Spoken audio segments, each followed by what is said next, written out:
Es una buena porción de la Escritura, pero vamos a ser objetivos con la exposición de la palabra.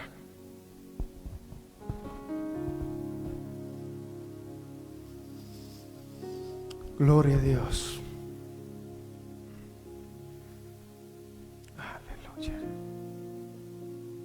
Lucas capítulo 4, versículo 31 hasta el 44.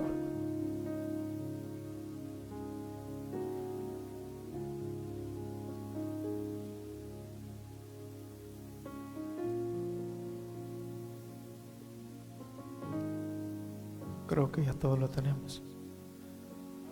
Dice la Escritura: descendió Jesús a Capernaum, ciudad de Galilea, y les enseñaba en los días de reposo, y se admiraban de su doctrina, porque su palabra era con autoridad. Estaba en la sinagoga un hombre que tenía un espíritu de demonio inmundo, el cual exclamó a gran voz diciendo: déjanos, ¿qué tienes con nosotros, Jesús Nazareno? ¿Has venido para destruirnos? Yo te conozco quién eres, el Santo de Dios. Y Jesús le respondió diciendo: cállate y sal de él. Entonces el demonio, derribándole en medio de ellos, salió de él y no le hizo daño alguno. Y estaban todos maravillados y hablaban unos a otros diciendo: ¿qué palabra es esta que con autoridad y poder manda a los espíritus inmundos y salen? Y su fama se difundía por todos los lugares de los contornos. Entonces Jesús se levantó y salió de la sinagoga y entró en casa de Simón. La suegra de Simón tenía una gran fiebre y le rogaron por ella. E inclinándose hacia ella, reprendió a la fiebre, y la fiebre la dejó, y levantándose ella al instante les servía. Al ponerse el sol, todos los que tenían enfermos de diferentes enfermedades los traían a él, y él, poniendo las manos sobre cada uno de ellos, los sanaba. También salían demonios de muchos, dando voces y diciendo: tú eres el Hijo de Dios. Pero él los reprendía y no les dejaba hablar, porque sabían que él era el Cristo. Cuando ya era de día, salió y se fue a un lugar desierto, y la gente le buscaba, y llegando a donde estaba, le detenían para que no se fuera de ellos. Pero él les dijo: es necesario que también a otras ciudades anuncie el evangelio del reino de Dios, porque para esto he sido enviado. Y predicaba en las sinagogas de Galilea. ¿Cuántos quieren ser ministrados por la palabra? Padre, te damos gracias por este momento muy precioso, muy especial, muy sublime, porque me has dado la oportunidad de ser el portador de tu palabra. Te pido, Señor, en el nombre de Jesús, tu Hijo, que pongas palabras en mi boca, Señor, para que tu pueblo se pueda nutrir en la palabra, y que tu pueblo, Señor, pueda recibir la palabra con gozo, con alegría, y que pueda, Señor, crecer en la fe, desarrollarse en la fe, hasta alcanzar, Señor, la madurez espiritual y la estatura del varón perfecto. Te pido que cada amigo que está en el santuario, Señor, pueda entender tu mensaje, que pueda ser, Señor, movido por tu Espíritu Santo a un arrepentimiento genuino, y que pueda experimentar, Señor, esa experiencia del nuevo nacimiento, Padre. En el nombre de Cristo Jesús te lo pedimos. Amén. Tome asiento. Este es uno de los pasajes más interesantes en todas las Escrituras, porque da inicio al ministerio público de Jesús, y lo que hace Lucas es pintar un cuadro en un día típico de la vida de Jesús, para que el lector tenga una idea de cómo era un día común de Jesús. Es decir, todos estos acontecimientos que escribe Lucas, los escribe con el objetivo de que veamos lo ocupado que estaba Jesús durante un día de su ministerio. Es lo que quiere enfatizar el evangelista. Note cuán ocupado y lleno de presiones está Jesús en este día y cuántas lecciones aplicables para nosotros hoy día, que van a ser 5 aplicaciones prácticas. En el versículo 31, Lucas dice que Jesús descendió a Capernaum. Versículo 32, dice Lucas que Jesús enseñó con autoridad en el servicio matutino. Del versículo 33 al 37, Lucas narra que Jesús liberó a un hombre de los más impuros que habían en aquel tiempo. Versículo 38 y 39, Jesús sanó a la suegra de Pedro. Versículo 40, Jesús sanó las enfermedades de quienes lo buscaban. Versículo 41, Jesús reprendió a los demonios y no los dejó hablar. Versículo 42, Jesús buscó estar a solas buscando la presencia de Dios. Aunque Lucas no lo dice, lo complementa Marcos en el capítulo 1, versículo 35, es un relato paralelo, y Marcos dice que estaba allí orando. Punto 1, Jesús descendió a Capernaum, y vamos a estar aquí un poco profundo del versículo 31 hasta el 41, explicando 3 cosas. De hecho, Jesús nació en Belén y creció en Nazaret. Ponga atención a estos datos. Después de ser bautizado por Juan el Bautista en el río Jordán, regresó a Nazaret, pero los habitantes de esta ciudad lo rechazaron y tuvo que mudarse de ciudad. Capernaum era un pueblo de la región de Galilea, ubicado en la ribera norte del mar de Galilea. Fue un centro comercial y pesquero importante y próspero, donde convivían judíos y gentiles. Jesús adoptó Capernaum como su base de operaciones porque su ciudad natal lo rechazó. Aquí surge una pregunta bien importante, porque ¿cuánto tiempo dura el camino de Nazaret a Capernaum?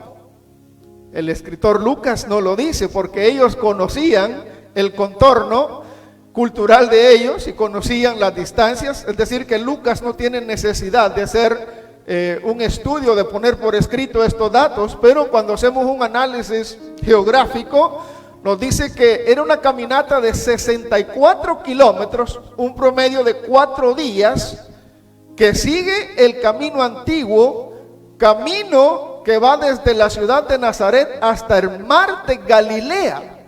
Y según los evangelistas, o según algunos expertos, este fue el camino que tomó Jesús para ir de Nazaret a Capernaum. Entonces, cuando Lucas dice que descendió Jesús no dice de dónde, pero él se encontraba en Nazaret cuando descendió a Capernaum, 64 kilómetros, 4 días de camino. Al llegar a Capernaum empezó a ministrar desde temprano. Ahora, ¿para qué descendió Jesús a Capernaum? Para enseñar doctrina con autoridad, para liberar al más impuro y para sanar diferentes enfermedades y echar fuera demonios. Esas 3 cosas son las que enfatiza el evangelista Lucas. Y empiezo con el primero. Su enseñanza no era una enseñanza común, ni el tipo de enseñanza al que la gente estaba acostumbrada a escuchar. El contenido de la enseñanza de Jesús los asombraba porque su palabra era con autoridad y poder. Jesús hablaba la verdad. Los sermones de los escribas eran manchados por razonamientos corruptos y evasivos. Jesús tocaba temas de gran significado como la vida, la muerte y la eternidad. Los escribas y fariseos a menudo gastaban su tiempo en cosas insignificantes. La predicación de Jesús era sistemática. Los escribas y fariseos a menudo divagaban, como lo demuestra su Talmud. Jesús hablaba como amigo del hombre, como alguien preocupado por el bienestar de quienes lo escuchaban, y señalaba al Padre como su amor, de donde provenía ese amor y por medio del cual Jesús actuaba y hablaba. Los escribas y fariseos carecían de amor, por eso su mensaje era vacío, era seco, y nadie se transformaba por ese tipo de mensajes. Sin embargo, cuando escuchaban a Jesús, la gente lo recibía y se preguntaban: ¿qué palabras son estas que con autoridad y poder Él habla y actúa? Y aún los demonios se sometían y se iban fuera de estas personas poseídas. Y lo más importante, Jesús hablaba con autoridad porque su mensaje venía directamente del corazón y de la mente del mismo Padre. Y Él enfatizó muchas veces cuando dijo: el Padre y yo uno somos. Él es en mí y yo soy en Él. Y las palabras que hablo no las hablo por mi propia cuenta, sino que las palabras que mi Padre me dijo que hablase, esas son las palabras que yo hablo. Los fariseos y escribas recurrían a fuentes externas y muchas veces ellos citaban a otros escribas y a otros fariseos.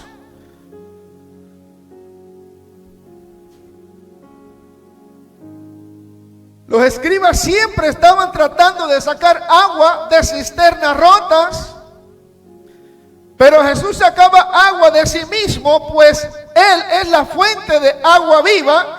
Su mensaje siempre tenía el poder para vivificar los corazones de los oyentes, y por eso cuando la gente le oía, algo acontecía en el interior de cada persona que escuchaba su mensaje y empezaban a experimentar esa transformación de adentro hacia afuera, y no querían dejar de seguir a Jesús porque esas palabras los alentaban, sus palabras los animaban, sus palabras los sanaban y su palabra les daba esperanza. ¿Por qué? Porque era un tipo de doctrina que venía del reino de los cielos a transmitir ese mensaje de fe y esperanza, y la gente en ese tiempo necesitaba esperanza en medio de un imperio que presionaba y que los tenía esclavizados, y que necesitaban la libertad no solamente del imperio, sino que la libertad del alma. Y Jesús impactó con su mensaje. Entonces, aquí viene la primera aplicación, exclusivamente para los que predicamos, enseñamos, servimos, los ministros de Dios. Necesitamos predicar y enseñar la doctrina del reino de los cielos con autoridad y en el poder del Espíritu Santo, para que el oyente en general sea transformado y vivificado para Dios.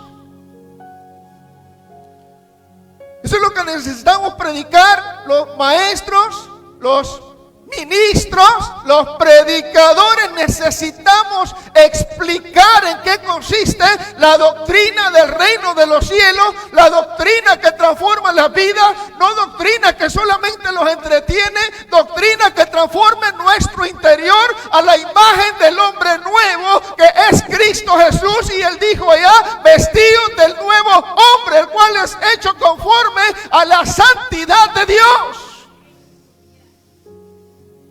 Esa es la doctrina que transforma la vida. Esa es la doctrina que transforma nuestra manera de pensar, según Romanos 12, y que renueva nuestras vidas de adentro hacia afuera, conforme la regeneración del Espíritu Santo, y por medio de ella podemos entender cuál es el propósito de Dios agradable y perfecto.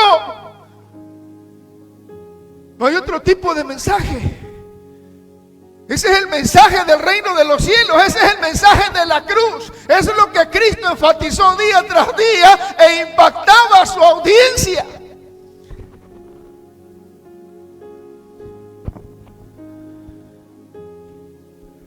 el otro aspecto sería el B, para librar al más impuro. Este hombre impuro estaba en la sinagoga en el servicio de adoración. La Biblia dice que era impuro, significa que era moralmente y ritualmente sucio, corrupto, lo más vil en el tiempo de Jesús.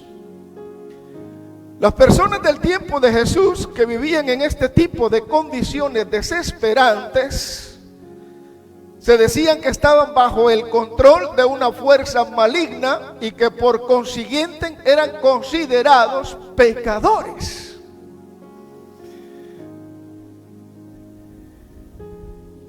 El evangelista Juan, en su primera carta, capítulo 3 y versículo 8, basado en esta creencia, dice: el que practica el pecado es del diablo, porque el diablo peca desde el principio.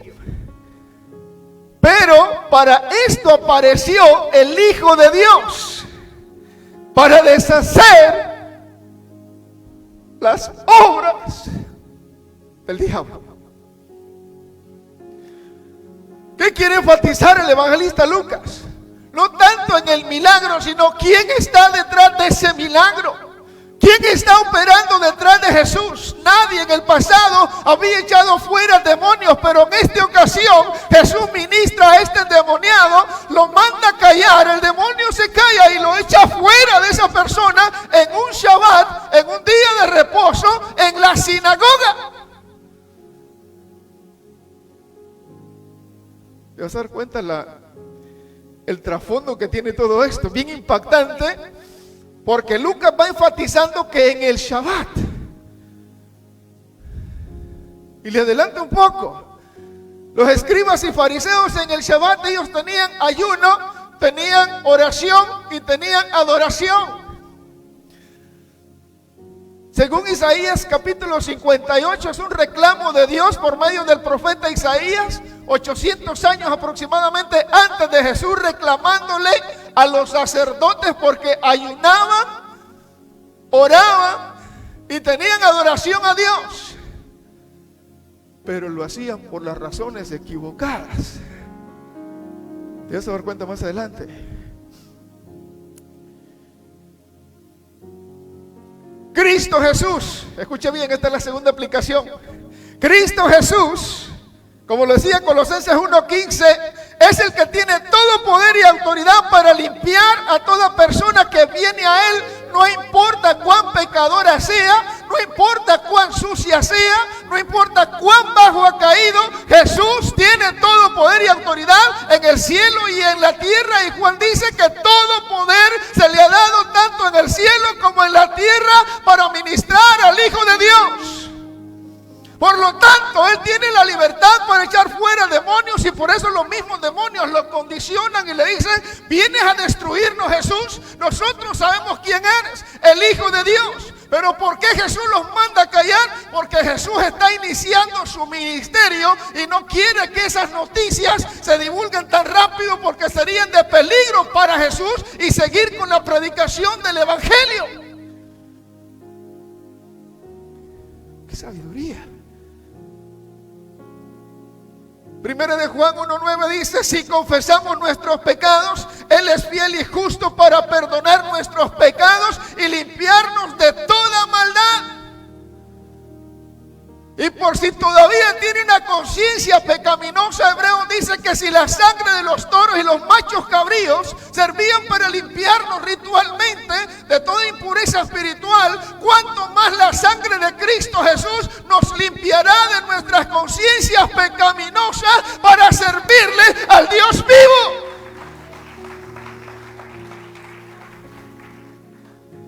¡Qué bárbaro! Sí, para sanar diferentes enfermedades y echar fuera demonios. En el versículo 40 dice que a la puesta del sol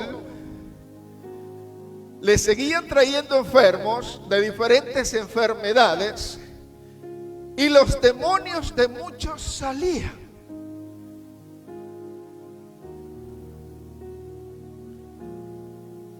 Ya a esta hora Jesús estaba agotado. Ya había ministrado todo el día, desde el amanecer hasta el atardecer, hasta la puesta del sol, que era cuando terminaba el Shabbat y empezaba un nuevo día. Pero Jesús seguía atendiendo a aquellas personas que le buscaban. Ahora, ¿por qué muchas personas le buscaban hasta después de que se ocultó el sol? Porque el Shabbat decía que ninguna obra tenían que hacer ni cargar ciertas cosas hasta cierta distancia, y por tal razón se empezó a poner el sol, terminó ese día, terminó el Shabbat, y desde ahí en adelante le siguieron trayendo más personas enfermas a Jesús, y esto siguió por toda la noche hasta el amanecer. El interés de Lucas por el día de reposo se aprecia por el hecho de que relata nada menos que 5 milagros de curación realizados por Jesús en el día de reposo y adoración.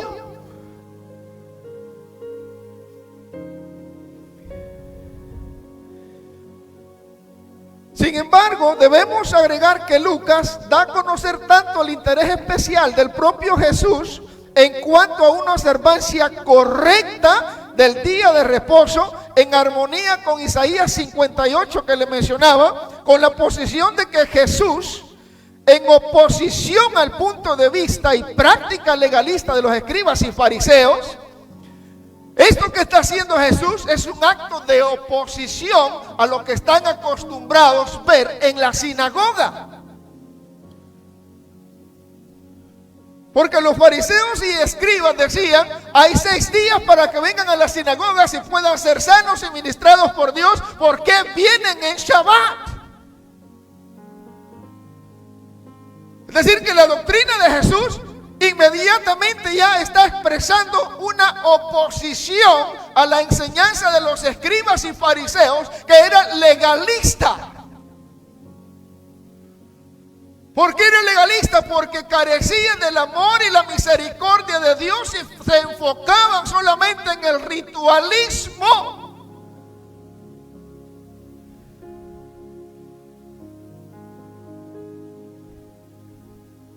En el día de reposo los fariseos y escribas practicaban Isaías 58, que dice, escuche bien esto: clama voz en cuello, no te detengas. Alza tu voz como trompeta y anuncia a mi pueblo su rebelión.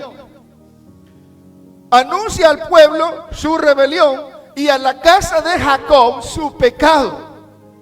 Que me buscan cada día, le buscan y quieren saber mis mandamientos, como gente que hubiese hecho justicia y que no hubiese dejado la ley de su Dios. Me piden justos juicios y quieren acercarse a Dios.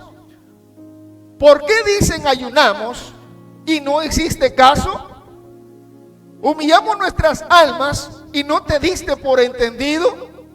He aquí que en el día de vuestro ayuno buscáis vuestro propio gusto y oprimís a todos vuestros trabajadores. He aquí que para contiendas y debates ayunáis, y para herir con el puño inicuamente. No ayunéis como hoy, para que vuestra voz sea oída en lo alto. Era un rechazo a ese tipo de ayuno que están practicando los sacerdotes en el templo, y que por medio del profeta Isaías Dios le dice: ese tipo de ayuno es incorrecto, ese tipo de ayuno es en vano, ese tipo de ayuno no sirve para nada, porque siguen en desobediencia y en pecado contra su Dios. ¿Llamaréis esto ayuno y día agradable al Señor?, dice el profeta. ¿No es más bien el ayuno que yo escogí, desatar las legaduras de impiedad, soltar las cargas de opresión y dejar libre a los quebrantados, y que rompáis todo yugo? ¿No es que partas tu pan con el hambriento y a los los pobres errantes albergues en casa, que cuando veas al desnudo lo cubras y no te escondas de tu hermano. Entonces nacerá tu luz como el alba y tu salvación se dejará ver pronto. E irá de justicia delante de ti y la gloria de Jehová será tu retaguardia.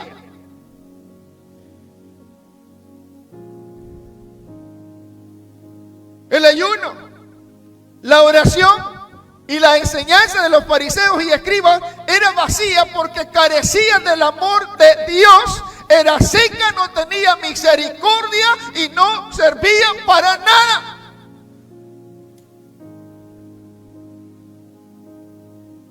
Imaginen la acción de Jesús dentro de la sinagoga, echando fuera demonios, sanando al enfermo, sacando toda la fiebre de aquellas personas en la sinagoga y en Shabbat.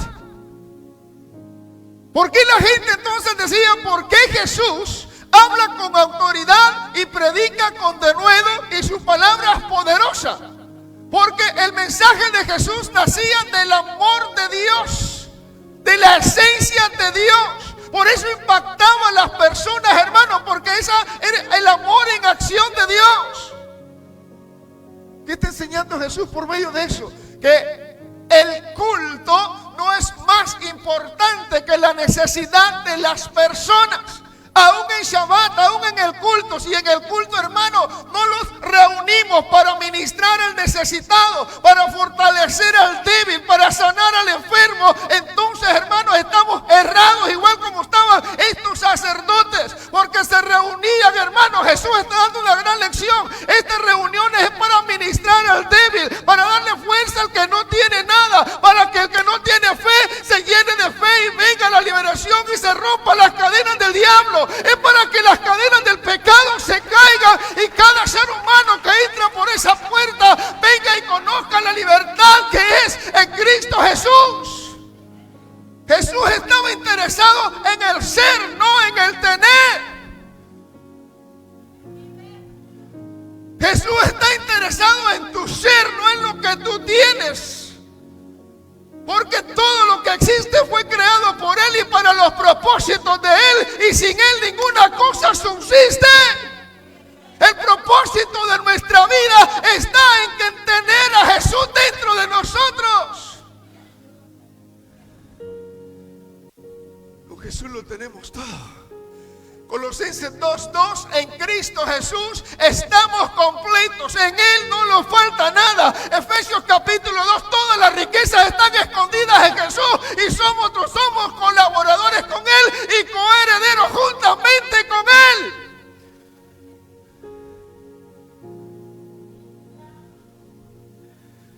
Necesitamos a Jesús.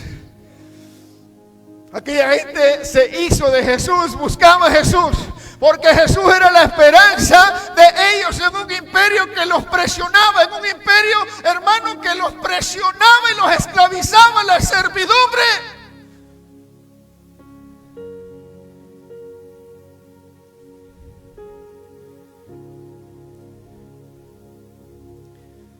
Aplicación.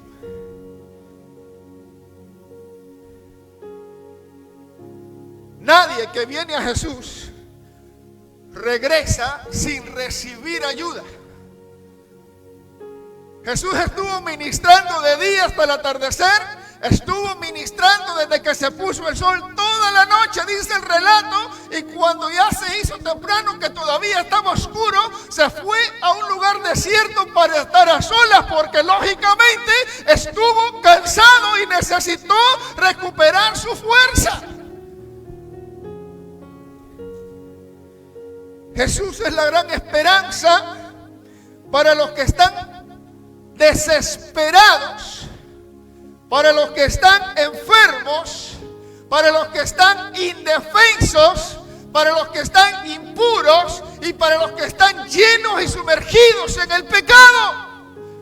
Jesús es la esperanza para el pecador. Jesús es la esperanza de aquel que está en depresión. Jesús es la esperanza de aquel que está en diferentes enfermedades. Jesús es la esperanza de aquel, aleluya, que ya no tiene propósito en su vida, para que Cristo le devuelva esa esperanza y ese propósito su vida. Jesús es la respuesta a cada problema que la humanidad enfrenta, y lo único que impide que esta generación empiece a buscar a Jesús es su arrogancia.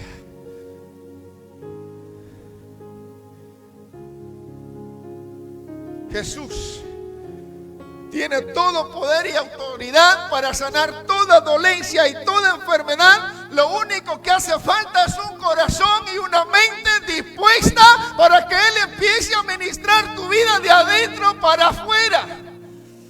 ¿Quieres experimentar una vida nueva? Deja que Jesús entre y empiece a orar en tu corazón y en tu mente, y vas a experimentar una vida nueva en Cristo Jesús.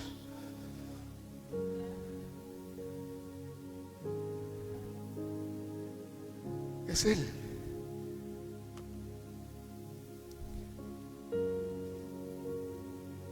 Es Él. Punto 2. Jesús se fue a un lugar desierto.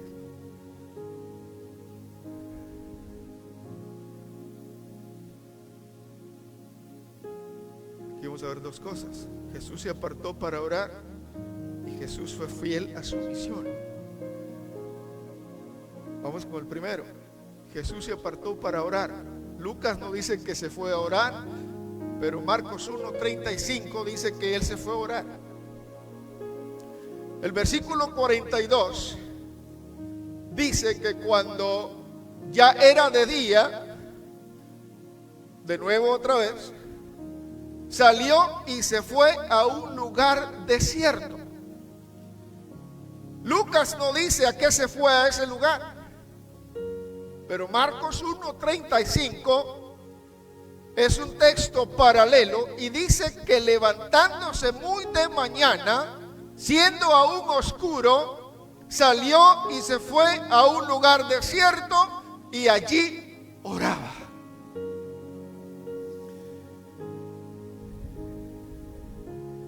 El ejemplo de Jesús es elocuente. No empezaba una jornada de ministerio sin dedicar tiempo a la oración. El evangelista Lucas enfatiza que Jesús se apartó para estar a solas. El evangelista Marcos dice que se apartó para orar. Jesús estaba cansado de ministrar todo un día y noche sin parar. Eso es lo que quiere enfatizar Lucas, que Jesús, desde que descendió a Capernaum, empezó el día ministrando, terminó el día ministrando, terminó el día de Shabbat y empezaba un nuevo día. Lucas sigue enfatizando que a pesar de que ya era de noche, la gente le seguía trayendo enfermos de diferentes enfermedades, y a cada enfermo dice literalmente que le imponía las manos y los sanaba. No es que hizo una oración general y ya todos estaban sanos, no. En la forma en que le llevaban los enfermos, uno por uno, a cada uno lo ministraba personalmente. Me impresiona eso, porque ver esa empatía de Jesús, después de todavía estar cansado de ministrar todo el día y que ya se merecía un descanso, la conexión de Jesús con el necesitado va más allá de todo entendimiento humano, y es ahí donde el amor de Jesús, el amor de Dios en acción, va más allá de todo entendimiento humano, y nosotros nos quedamos cortos de entendimiento. Ver que Jesús era hombre, ver que Jesús se cansaba, que Jesús tenía todas las necesidades como nosotros, y que a pesar de eso seguía ministrando al necesitado. ¿Qué ministro? Pero hay algo que me encanta y que me llama la atención. Siempre se apartaba a orar. ¿Por qué oraba Jesús si era el Hijo de Dios? Porque cuando hablamos de Jesús estamos hablando de su humanidad. Todo lo que hizo Jesús lo hizo como hombre. Y me encanta el escritor Pablo Hoff, que escribe un libro que se llama Se hizo hombre. Se hizo hombre, pero no es como nosotros. Él tiene una doble naturaleza, actuó como hombre, las dos naturalezas en la persona de Jesús. Pero lo que me impacta es que a pesar de que era Dios y nunca dejó de ser Dios. Filipenses 2:7 dice que siendo Dios, tiempo verbal presente, progresivo, siendo Dios, nunca dejó de ser Dios. Se limitó a ocupar su poder y autoridad como Dios y actuó como hombre, y por tal razón necesitaba en oración, aparte de todos los demás, fuera del bullicio, estar a solas con el Padre, en comunión con el Padre, para hacer la voluntad del Padre y seguir la dirección de Dios. Por muy buenos ministros que seamos, por muy buenos predicadores, maestros, muy buenos padres, líderes ejemplares que seamos, necesitamos estar a solas con nuestro Padre Celestial para renovar nuestras fuerzas espirituales, para recibir dirección de Dios y estar en la voluntad de Dios. Cuando no tenemos ese balance, corremos el peligro de inclinarnos más hacia un lado que hacia el otro. Y podemos terminar ministrando en la carne, fuera de la voluntad de Dios, porque no hemos hecho tiempo para estar aparte, a solas, fuera del bullicio con nuestro Padre Celestial.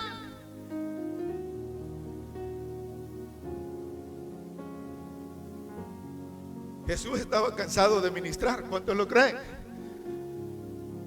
Todo un día y una noche sin parar ministrando, hermanos.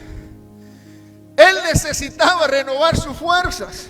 Él necesitaba estar en comunión con su Padre. Él necesitaba recibir dirección de Dios. ¿Cuál es la lección entonces? Todo creyente, todo líder, todo ministro de Dios necesita apartarse a solas para estar en comunión con Dios. Todos.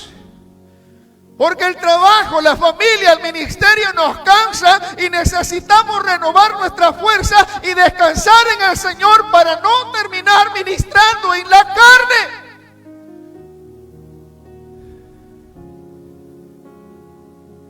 Necesitamos.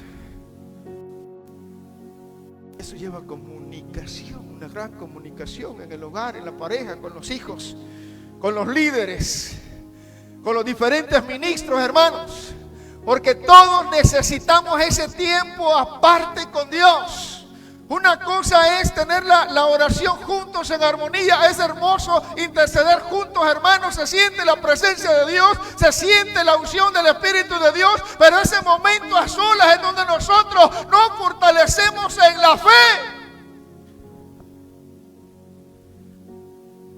Necesitamos ese momento a solas. Yo sé que nos cansamos por el trabajo, yo sé que nos cansamos por ministrar, yo sé que nos cansamos de predicar, de preparar enseñanza. Hermanos, eso cansa, debilita. El maestro lo experimentó y por eso tomaba ese tiempo a solas para estar con su Padre Celestial.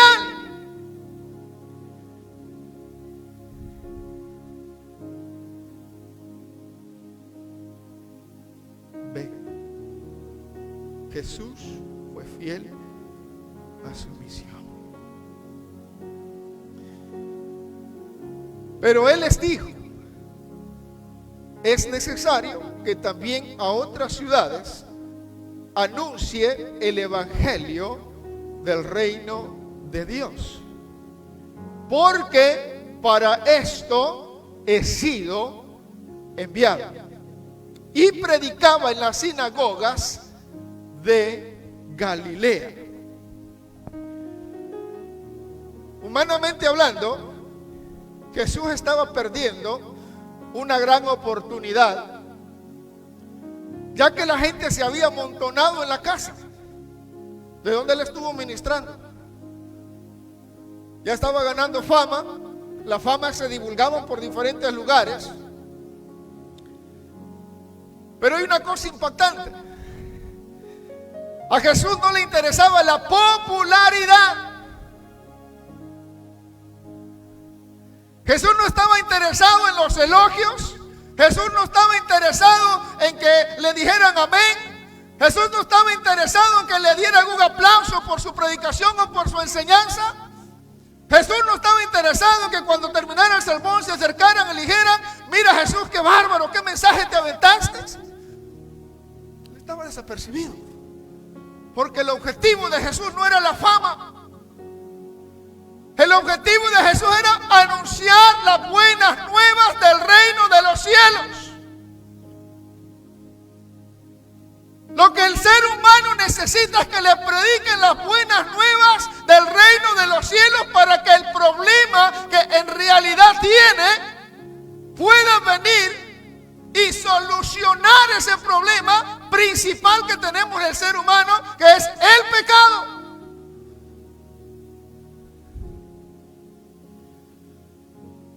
Ya lo he mencionado varias veces. El problema del ser humano no es que la economía esté mal, no es que no haya trabajos, hermano, no es que no hayan oportunidades laborales allá afuera. El problema del ser humano, dice Efesios capítulo 2, es que el ser humano sin Cristo está muerto en sus delitos y pecados. Y lo único que lo puede libertar del poder del pecado y trasladarlo al reino de su amado Hijo, sacándolo del imperio de las tinieblas, es el mensaje del reino de Dios. Es el mensaje que el ser humano necesita escuchar una y otra vez y enfatizar y volverlo a repetir, porque el único que puede abordar ese problema del pecado es el evangelio del reino de Dios. Sí, aquí no venimos a que nos den charlas de cómo ser exitosos en la vida, cómo hacer estrategias para hacer dinero, para que te vaya bien en la vida. No.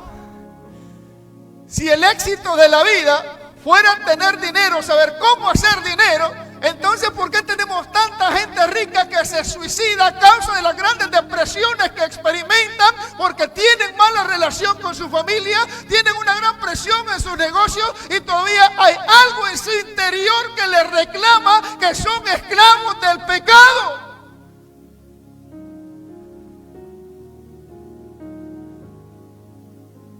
El evangelio es la respuesta. Es lo que necesitamos anunciar. Por eso Jesús, el enfoque de Jesús no fue ni al templo, no fue ni la sinagoga, sino las personas. El ser humano en sí es lo que le importa a Jesús. La misión que tenía que realizar Jesús era la de predicar el evangelio. Y las sanidades, atenciones de los necesitados, la expulsión de demonios, eran hechos dentro del contexto de predicar el evangelio de Dios. Es decir, que la gente, cuando Jesús predicaba ese mensaje con poder y autoridad, el Padre Celestial que lo había mandado respaldaba su mensaje, como dice Hechos, con señales, prodigios y milagros y derramamientos del Espíritu Santo. Todo esto era respuesta para respaldar el mensaje de aquel que lo predicaba. Es decir, que como predicadores, maestros y ministros de Dios, necesitamos predicar ese mensaje. ¿Por qué razón? El evangelio es el mensaje de salvación que alcanza al pecador perdido, quien al responder a la demanda de la fe es salvo por pura gracia, trasladándolo del imperio de las tinieblas al reino de su amado Hijo.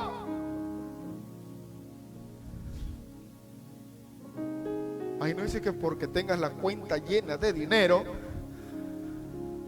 Ahí no dice que porque tengas éxito en tu vida secular.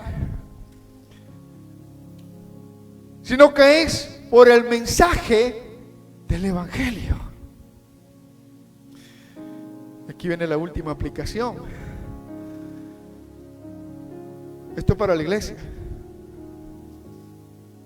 La iglesia necesita enfocarse en la predicación del Evangelio para que el ser humano que está inundado en sus delitos y pecados pueda ser trasladado del imperio de las tinieblas al reino de su amado Hijo.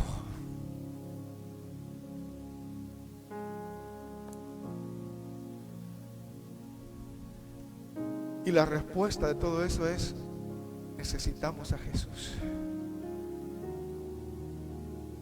Necesitamos a Jesús. Aunque usted y yo tengamos 20 años en el Evangelio, todavía necesitamos a Jesús. Aunque nos volvamos expertos en la enseñanza, en la predicación, necesitamos ese tiempo a solas con Jesús. Porque ese mensaje de poder y autoridad viene, ese respaldo, cuando dedicamos tiempo a estar a solas con Él. Póngase de pie.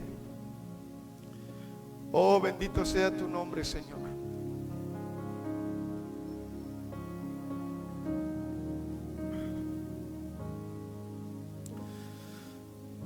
Oh, sí, Señor.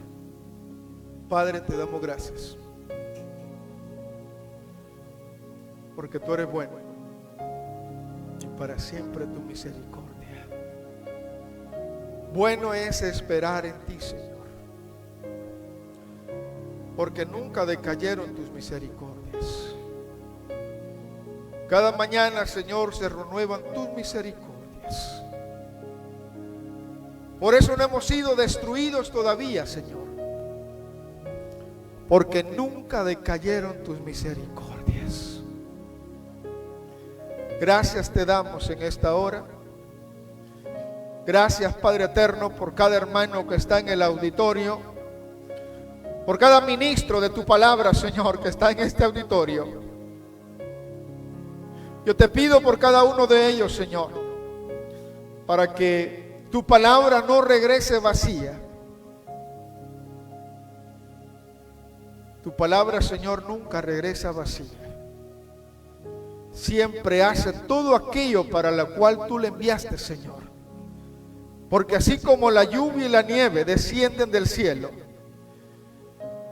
y riega, Señor amado, el campo y la hace germinar y producir y dar semilla al que siembra y pan al que come, así es, Señor, tu palabra no regresará vacía, Señor amado. Te damos gracias por tu palabra en esta hora. Tu palabra es autoridad y poder, Señor amado. Tu palabra es sanidad a nuestros huesos, Señor amado. Tu palabra es refrigerio, Dios mío, a todo nuestro cuerpo, Padre eterno. Tu palabra, Señor, es la sanidad que necesita nuestra alma, Señor. Tu palabra, Padre eterno, tiene la capacidad y el poder para transformar nuestra mente. Tiene el poder y la autoridad para transformar nuestra manera de pensar. Tiene la capacidad, Dios mío, de trasladarnos del imperio de las tinieblas al reino de tu amado Hijo en un instante, Dios mío. Tu palabra es autoridad, Dios mío, aleluya. Tu palabra es poderosa para sanar toda dolencia y toda enfermedad, oh Padre eterno. Tu palabra, Señor amado, tiene la autoridad, oh Padre eterno, para echar fuera demonios, oh Dios amado. Tu palabra tiene la autoridad para echar fuera toda fiebre, Padre eterno de la gloria. Tu palabra tiene la capacidad para sanar toda dolencia y toda enfermedad, oh Dios mío. No importa si los doctores han dicho que no hay solución alguna. Tu palabra, Dios mío, está por encima, Padre eterno.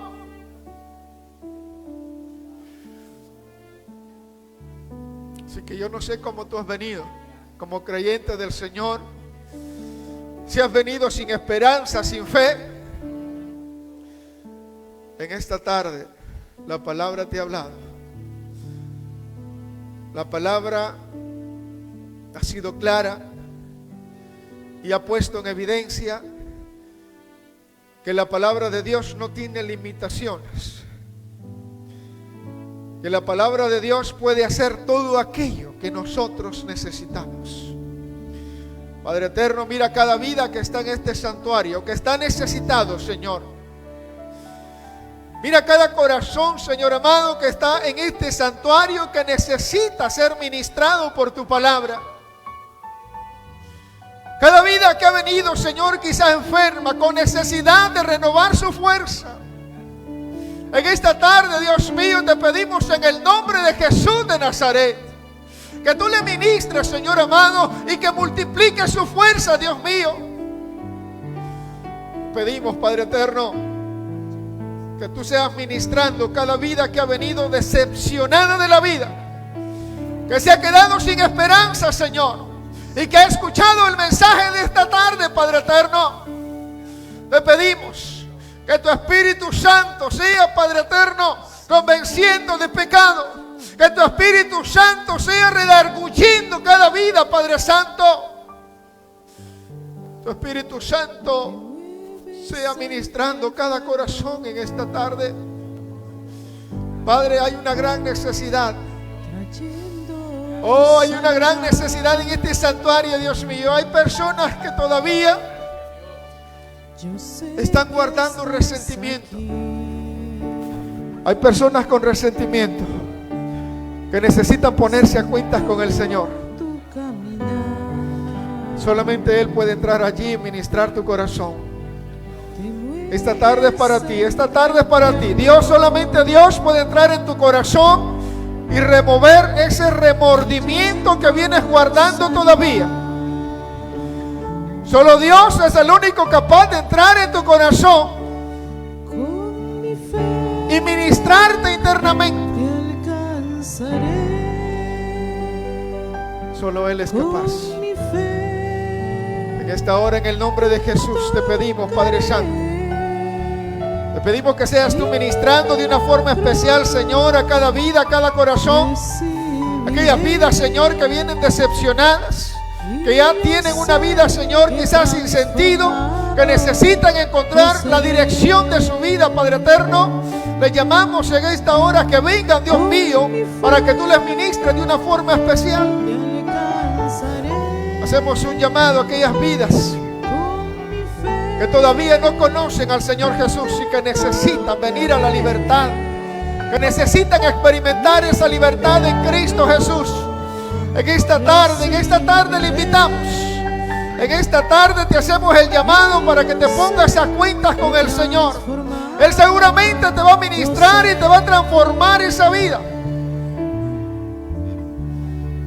Padre, gracias. Oh, sí, Señor. Dale gracias al Señor, iglesia. Dale gracias al Señor. Aleluya. Oh, dale gracias al Señor, porque hay una gran necesidad en medio de nosotros. Y solamente el Señor puede ministrarlos. Ahí donde estás parado, levanta tus manos y dile: gracias, Señor de la gloria, porque tú me has hablado, tú me has ministrado, y solamente tú puedes tratar con mi interior. Solamente tú puedes tratar con mi vida. Solamente tú puedes, aleluya, ministrarme de adentro hacia afuera. Solamente tú puedes echar fuera de mi vida ese rencor, oh Dios de la gloria. Oh, sí, Señor, sí, Señor. Oh, sí, Señor, tú te mueves dentro del pueblo, Señor, aleluya. Gracias, gracias, Señor amado, dale gracias. Oh, dale gracias ahí donde estás, aleluya. Dale gracias al Señor. Oh, dale gracias al Señor, aleluya. Gracias, gracias, Dios mío, gracias por tu palabra. Oh, gracias, Dios mío, por tu sanidad. Dale gracias por tu milagro. Dale gracias por tu sanidad. Dale gracias porque Él te está ministrando todavía. Oh, dale gracias porque Él sigue vigente todavía. Él sigue salvando todavía. Su mano no se ha cortado para salvar. Su mano no se ha cortado para sanar todavía. Él puede sanarte. Ya escuchamos en la palabra que Él puede sanar toda dolencia y toda enfermedad. Solamente Él puede ministrarnos, aleluya. Oh, solamente Él puede ministrarnos. Dale gracias al Señor, aleluya, en esta hora. Oh, dale gracias al Señor en esta hora, en el nombre de Jesús. Oh, sí, Señor, gracias. Gracias, Gracias, Dios mío, te damos en esta tarde. Aleluya, bendito sea tu nombre. Oh, bendito sea tu nombre, Señor amado. Bendito sea el nombre del Señor para siempre.